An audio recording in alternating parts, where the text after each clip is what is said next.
Hello students, इस video में हम करेंगे बस की यात्रा पाठ का भाग नंबर 4। हिस्सेदार साहब ने इंजन खोला और कुछ सुधारा। बस आगे चली, उसकी चाल और कम हो गई।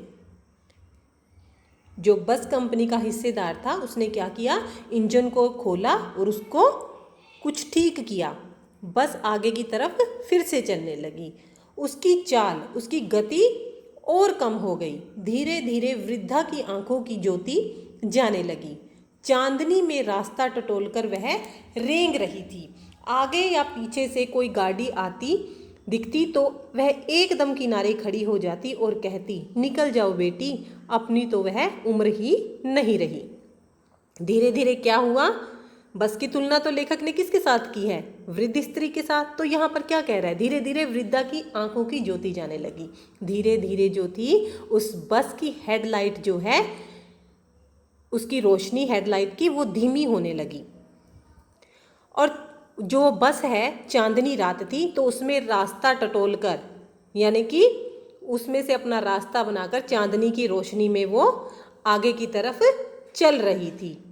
अगर आगे या पीछे से कोई गाड़ी उसको आती दिखाई देती तो वो एकदम से जो है अचानक से सड़क के किनारे खड़ी हो जाती और कहती, निकल जाओ बेटी, मेरी अब वो उम्र नहीं रही जो जवानी के समय थी।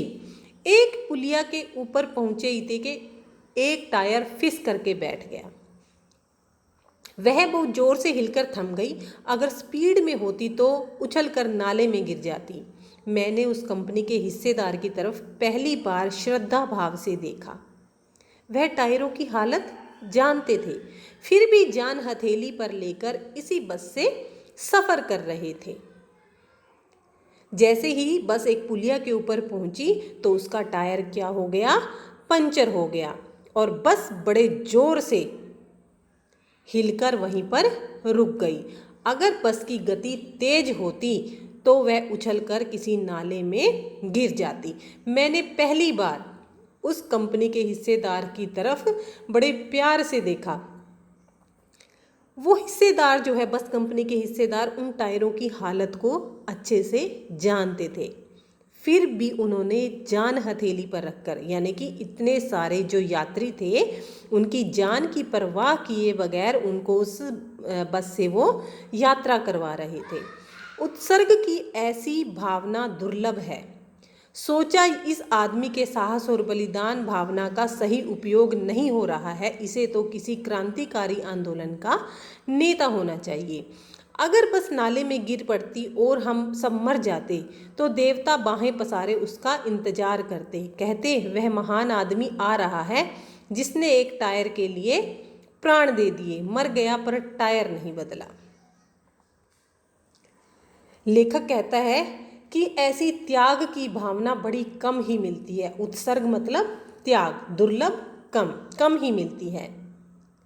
और वो सोचते हैं कि आदमी के साहस और बलिदान की भावना का बिल्कुल भी सही उपयोग नहीं हो रहा है और इसे तो किसी आंदोलन का नेता होना चाहिए। अगर बस किसी नाले में गिर जाती और हम सब मर जाते तो देवता भी उसका बाहें पसार कर, बाहें फैलाकर उसका इंतजार करते कि देखो देखो कितना महान आदमी आ रहा है जिसने एक टायर के लिए प्राण दे दिए। मर गया पर उसने उस बस का टायर नहीं बदला। दूसरा घिसा टायर लगाकर फिर बस चल पड़ी। अब हमने वक्त पर पन्ना पहुंचने की उम्मीद छोड़ दी। पन्ना कभी भी पहुंचने की उम्मीद, हमने पन्ना पहुंचने की जो है उम्मीद छोड़ दी थी। पन्ना क्या, हमने कहीं भी कभी भी पहुंचने की उम्मीद जो है छोड़ दी थी। लगता था जिंदगी इसी बस में गुजारनी है और इससे सीधे उस लोक को प्रयाण कर जाना है। इस पृथ्वी पर उसकी कोई मंजिल नहीं है। हमारी बेताबी, तनाव खत्म हो गए। हम बड़े इत्मीनान से घर की तरह बैठ गए। चिंता जाती रही, हंसी मजाक चालू हो गया।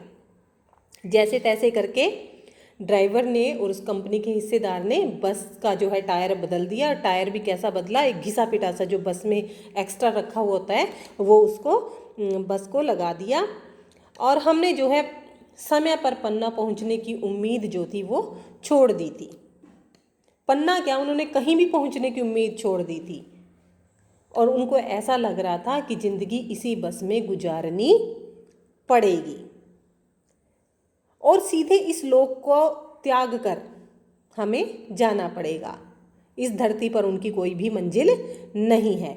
हमारी बेताबी तनाव जो है ख़त्म हो गया। उनकी बेसब्री, उनका जो तनाव था, उनको टेंशन हो रही थी, वो बिल्कुल ख़त्म हो गए और हम बड़े आराम से घर की तरह उस बस में बैठ गए। सबकी चिंता जाती रही और हंसी मजाक चालू होता गया। तो इससे हम क्या समझते हैं बच्चों इस पाठ से, कि जो ये बस कंपनी के हिस्सेदार होते हैं, बस कंपनी के जो मालिक होते हैं, वो हम जैसे लोगों की जान की परवाह न किए बिना ऐसी बस में हम लोगों को यात्रा जो है करवाते हैं।